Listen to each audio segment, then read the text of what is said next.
The New York Times published a disturbing video featuring a charter school teacher in New York berating one of her first grade students. Take a look.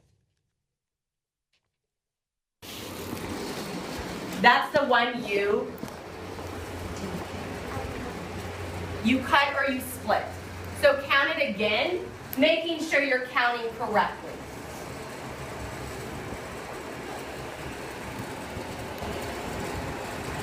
Count.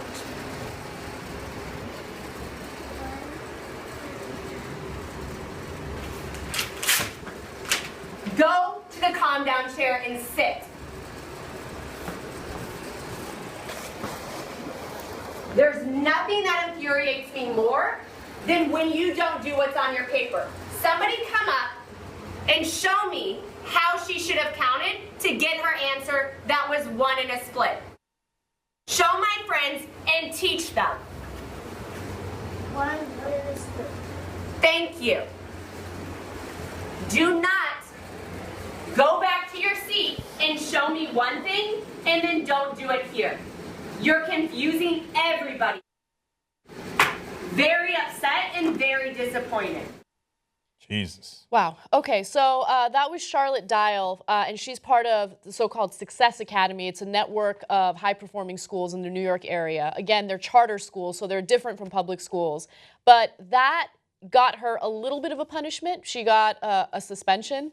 Reprimand. She got reprimanded, right. Let me give you the details. Now, let's go to graphic number 13, please. Despite the school's guidelines, which included mandates to refrain from yelling at students, using sarcastic tones, or giving consequences intended to shame children, Dial is back in the classroom after a brief week-long suspension. Yeah. Okay. So, look, teaching's not easy, and I want to give them wide leeway. And I get a little frustrated that the public school my kid goes to, my daughter's not old enough yet, but my son is a little soft on them. I'm like, all the numbers are backwards. Let's fix those up, right? So I get that the teacher being demanding, right? And I want to push the kids. And I think this way of teaching is really disconcerting, but might work. And I'm not saying overall, but I'm saying in terms of, will they get the numbers right, right? If you treat them with this amount of stress, they might also crack under that pressure. Yes. They're first graders, right? But that doesn't make it right overall. I mean, you might get good, quote unquote results that you can show administrators or that you can show state, contractors, if there's a charter school, et cetera. But we also care about other things, especially when they're first graders. Yeah, right? They're 6 years old. Yeah. Yeah, first graders are 6. Look, I had experiences like that, not at a public school, but I did go to Armenian school on Saturdays growing up, and you do come across teachers that are extremely strict, that do, embarrass you in front of the other students like that. And you know what it did to me? It made me not want to go. It made me not want to teach. I mean, learn. Sorry about that. It made me not want to go back or learn anything. It discouraged me. It deterred me. And you don't want to do that to students, right? The worst thing is going through all the awkward phases of grade school, and then on top of that, having someone that you're supposed to trust and feel comfortable going to humiliating you in front of your classmates. Yeah, everybody reacts differently. First of all, I went to Turkish school for one day, and then my teacher kicked me out and never let me back in. Okay, which I was thrilled with. I was like, oh, thanks God.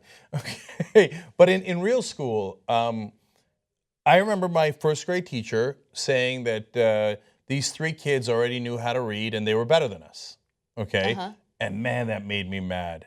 As a little 6-year-old, I was like, first of all, bitch, it's your job to teach me how to read. Okay. Oh, wow. Okay, you get to be lazy with these 3 because they already know how to read. Congratulations to them, right?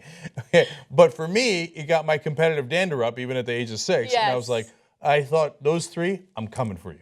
Yes. Okay. I had that experience too, and that was in public school. I remember, I'll never forget, David Chu, the best student, okay, ended up being a scientist, super smart, top of the class. My entire grade school experience in elementary, I was trying to do better than him, right? I think that's healthy, that's okay. But having that sarcastic tone and berating a student like that is not a good idea. Yeah. So now that brings us to the larger issue here, which is, look, they're 6-year-olds. If my kid's in that class, I'm pissed. You don't talk to my kid like that. That's crazy. I don't want you to coddle him by any stretch of the imagination. And I want you to be demanding, but I don't want you to rip up his paper and shame him in front of everybody and yell at him. And now, look, they say this school says, no, it's a one-time thing. And maybe she was having a bad day. They keep calling her a model teacher, right? But there's a reason why the assistant teacher taped it. She taped it because she said she saw it happening over and over and over again, and she couldn't take it anymore. And that was not the only story coming out of this school. It is a countless number of stories of countless number of teachers doing it. Yes. And the person in charge seems so dismissive, like, oh, whatever, stuff happens, kids cry, what's the big deal?